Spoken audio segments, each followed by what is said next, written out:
We're continuing down the rabbit hole that is a 2001 one-shot of Stan Lee reimagining the DC Universe. This time around is Maria Mendoza, who is Stan Lee's Wonder Woman, who, like his Batman, is a person of color. Something that, if you didn't know, Stan Lee was very open about how he thought comics should be very diverse with their characters. Something that you can actually really see here with Flash being a woman, Maria being a Latino woman, while Batman is an African-American man. Another thing I didn't notice last time around that I didn't pick up on is how Maria and Wayne both have the same first letter of the names and the same last letter of the names. Something that Stan Lee was known for doing, with Maria Mendoza being MM and Wayne Williams being WW. Examples of this over at Marvel are Reed Richards, Bruce Banner, Peter Parker, Sue Storm, Scott Summers, Otto Octavius, Matt Murdock, Betsy Braddock, Jonah Jameson, Fang Foom, and this would actually be turned into a legacy for Marvel, as it kept doing this with characters Stan Lee didn't even make. Jessica Jones, Wade Wilson, and Kamala Khan. Also, yes, I know Bucky Barnes also shares that quality too, but he wasn't made by Stan Lee, nor was it after the whole legacy, so I'm not counting him. Maria's origin starts from birth. She was born in Peruvian Andes, with her parents being from a small village, and on the way back from the hospital after she was born, they were pulled over by robbers, who killed Maria's mother.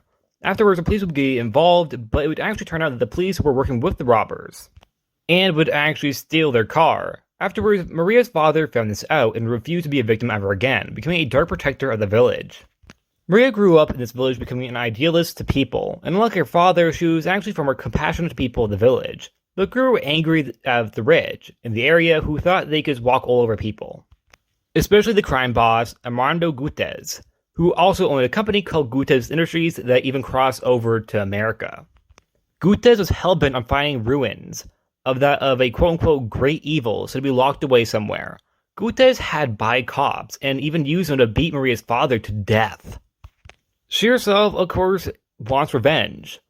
She herself decides to go to America with an American man named Steve Trevor, who had actually worked for Gutierrez to go on the mission to find the great evil.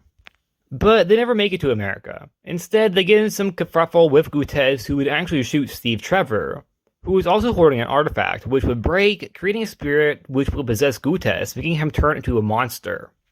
And while Maria was hiding with the ruins, she would touch this weird staff. It would destroy all the other dangerous artifacts, and turning her into Wonder Woman. Steve would use his dying words to warn her of Gutierrez. She would fly to LA to find him and have a fight with him on the top of a church, where she would pierce the monster with her staff, killing him. Now Maria doesn't really have a place.